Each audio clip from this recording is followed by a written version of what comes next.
princípio espiritual, ou o princípio inteligente, ou como alguns filósofos chamam de mônada celeste, que está latente, que está condensado, não paralisado, está num processo de aprendizado. Olhe um cristal e veja a ordem dos retículos cristalinos, a ordem dos ângulos, e você verá o que é perfeição. Observe um diamante que tem uma cristalização perfeita e você verá o que é perfeição. Portanto, o princípio espiritual, nesse estágio do seu processo evolutivo, está buscando o caminho que um dia o levará a ver Deus. Mas depois que ele alcançar todas as experiências necessárias que o mundo mineral pode lhe dar, ele aportará no reino vegetal, onde novo desenvolvimento se fará, o tropismo.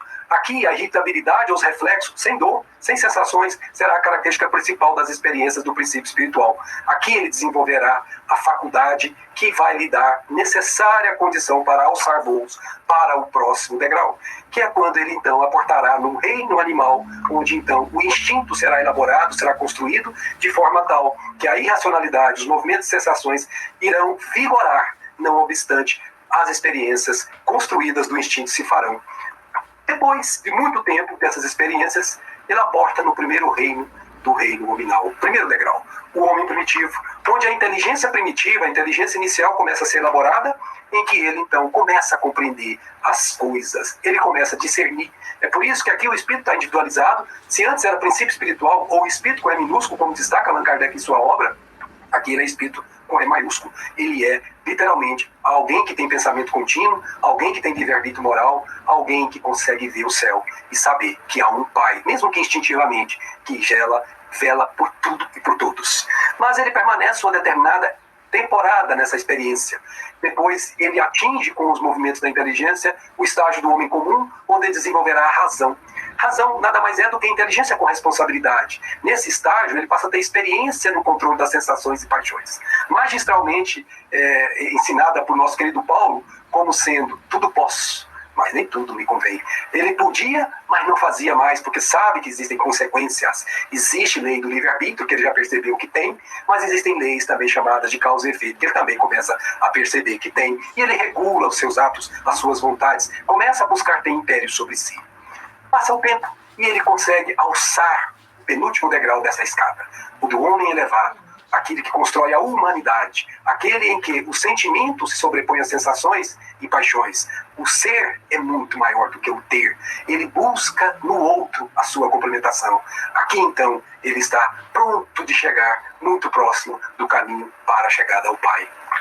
E se fará quando ele alcançar a condição de espírito puro, e então estará na condição de angelitude. E aí então os sentimentos, que são o mecanismo de aproximação para o Pai, transformam-se, sublimam-se em amor.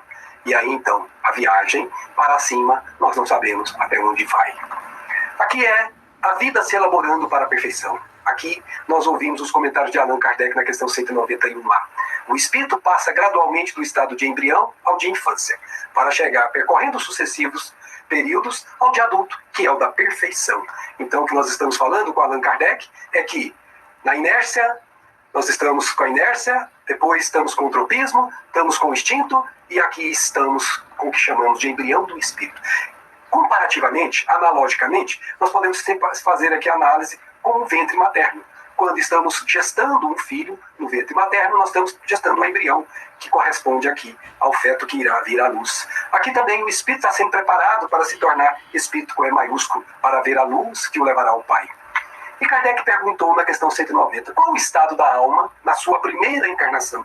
E os espíritos respondem, o da infância na vida corporal. Sua inteligência apenas desabrocha. Ela se ensaia para a vida. Então a primeira encarnação é quando a gente atinge esse campo aqui, ó. A inteligência em que o homem primitivo começa a nascer no proscênio terreno. Aqui então, ele começa a se ensaiar para a vida, desenvolvendo a inteligência. Aqui, portanto, corresponde à infância do espírito, a qual se referiu Allan Kardec. Mas, neste estágio, este espírito habitará os que nós chamamos de mundos primitivos. Habitará os mundos que são destinados naturalmente às primeiras encarnações da alma humana. Mas Kardec, na 607A do Livro dos Espíritos, irá dizer que a fase da infância se segue à da adolescência, vindo depois a da juventude e, por fim, a da madureza, como ele havia dito. Então, o que nós podemos entender neste esquemas que aqui elaboramos para a nossa compreensão, que logo após passar por esse estágio de experiências no homem primitivo, ele alçará voo para esse estágio do homem comum na razão. Aqui, então, corresponde à adolescência do espírito. Se nós observarmos a adolescência humana, é aquela dualidade. A criatura não sabe direito se quer fazer o bem, se quer fazer o mal. Uma hora ela quer fazer o bem e acaba fazendo o mal. É como um jovem que não sabe bem o que quer ainda. É esse estágio que nós estamos aqui. Portanto, esse é um mundo de expiações e provas, onde 2/3 da humanidade habita do nosso planeta. Aqui ainda domina o mal, mais de 50% das ações ainda são para o mal. Lembrando que mal é tudo que é contra a lei de Deus, e bem é tudo que é a favor de Deus. Obviamente, nós iremos chegar a esse estágio com o avanço evolutivo que a Terra começou a experimentar de algum tempo, o mundo de regeneração, que é a transição para um mundo feliz, transição entre o mundo de expiações para o mundo que nós chamamos de felizes ou ditosos. Aqui, então, é o estágio que nós chamamos de juventude do espírito, o vigor, o bom senso, a pessoa fica centrada. O espírito também assim comporta-se. Aqui então, ele já está habitando o mundo ditosos, ele já está onde domina o bem. E aí, enfim, esses 3 estágios formam o encadeamento necessário para a evolução no reino nominal, em que nós precisamos de encarnação para nos auxiliar a aproximar-nos de Deus. E aí chegará o momento em que ele estará pronto para agir na direção da angelitude, tornando-se espírito puro. Corresponde à madureza do espírito a qual se referiu Allan Kardec. Aqui ele se torna espírito crístico, espírito puro. E aí a vida está elaborada conforme o que nós compreendemos pela doutrina espírita. E aqui ele passa a habitar mundos celestes ou divinos. Ele passa a ser habitação de espíritos depurados, onde exclusivamente não há espaço para o mal. No mundo feliz, o mal ainda pode ser uma excrescência, mas aqui não comporta o mal, porque o mundo é todo celestial.